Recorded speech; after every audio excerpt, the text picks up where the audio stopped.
Boys Hope, Girls Hope, IPE 3500, Group 27, Josni, Claire, Rachel, Morgan, and Elaine. The target population for Boys Hope, Girls Hope is children ages 10 to 14 who do not have any emotional, behavioral, or learning disorders. They come from home and family environments that are harmful to their education, and they must have some guardian, especially those children who are aided by the program but do not stay in program housing. There are 15 locations of Boys Hope, Girls Hope across the United States, and there are 3 more locations in South America. The organization has homes for the children to stay in as family, but some children are able to receive aid from the program but remain in their own homes. The environment created by Boys Hope, Girls Hope is inviting and supportive. The children in the program become like siblings and support each other. The older children become like caretakers for the younger children.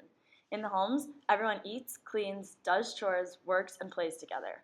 The children are given the proper support and guidance within the home to help them succeed at school. As we were investigating Boys Hope, Girls Hope, we found similar needs assessment findings as the IPE 4900 class. While there are many findings, we focused on the third need the IPE 4900 class found: create recipe lists for staff to use to promote healthy eating.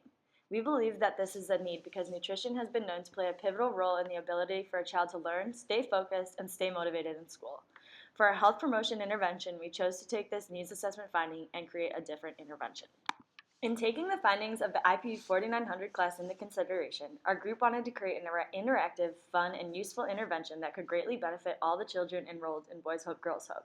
There was not a lot of discussion of nutrition on the program's website, which led us to believe that this was an intervention that may have had immense effects. Our health promotion intervention would include not only recipe lists for the staff, but would allow the kids to take hands-on approach to their own nutritional needs. As stated before, in order to put our intervention into action, Boys Hope, Girls Hope would have to make a few minor changes.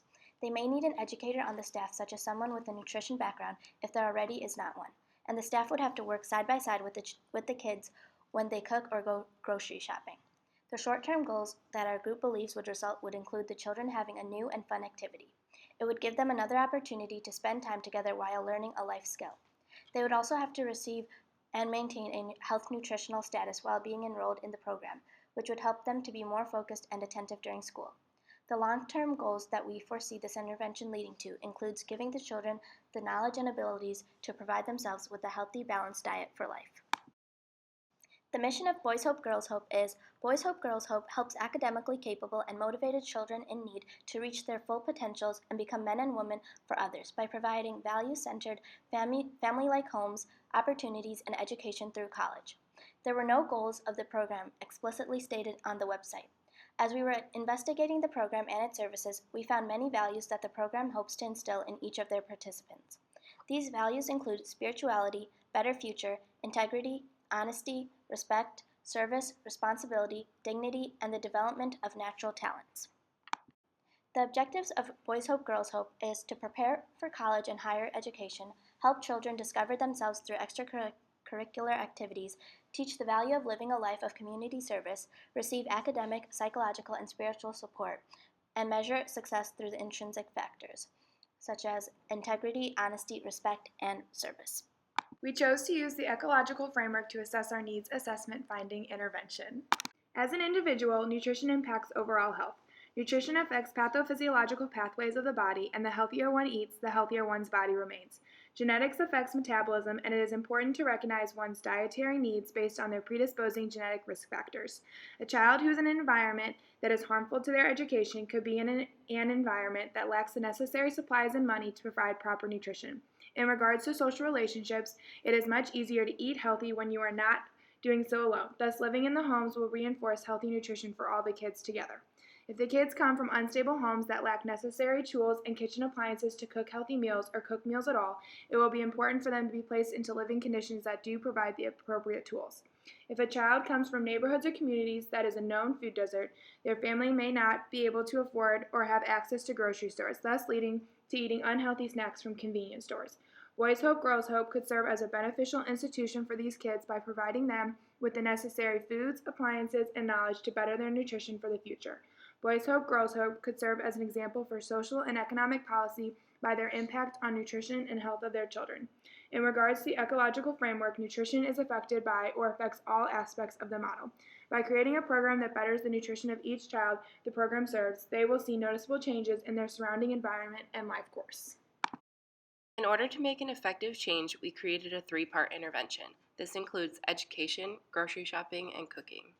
For the education part of the intervention, ChooseMyPlate.gov will be used to supply a simple visual aid to show the children proper proportions.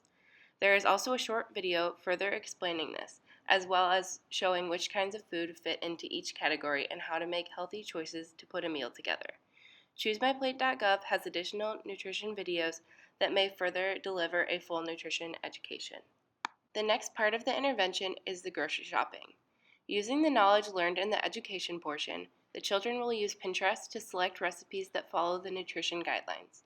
From here, the children will write down the foods necessary to make the meals. For a more general list, the children can also use Pinterest to search for healthy foods that can be used for snacks, or use the information from the video to brainstorm healthy food ideas. Finally, the children will accompany an adult to the grocery store to pick out these items. Finally, the children will use the education, recipes, and foods to prepare the meals they selected on Pinterest. The objectives and goals for our intervention for Boys Hope, Girls Hope do not directly correlate with those of the program. However, in providing the children with the skills, knowledge, and responsibility of creating healthy food choices, they will be given the chance to become healthier, happier future leaders. They will be leaders that will exemplify all the values that the program hoped to instill. An intervention that is similar to the intervention that we are choosing to implement into Boys Hope, Girls Hope program is the Scaling Up Nutrition movement known as SUN. The program is a part of UNICEF's efforts to bring focus to the nutrition of children all over the world. The purpose of this program is to work with parents of children to learn how to appropriately feed infants and young children, to understand which nutrients are essential to receive at a young age, and to educate people on how to obtain the proper nutrition during emergencies. This program also addresses the nutrition of children that have been diagnosed with HIV and AIDS and how to obtain the nutrition they need to remain as healthy as possible. Our intervention is loosely based on this intervention, but our intervention differs in the way that we are focusing on sustaining the nutritional needs of children by educating them to maintain their nutrition independently in the future. To evaluate our intervention's successfulness, we will utilize primary care physicians to determine height and weight percentiles for each child, discuss with each child individually whether or not they enjoyed the program, and discuss with the children whether or not they feel confident in their abilities to make nutritious food decisions when they are on their own in college.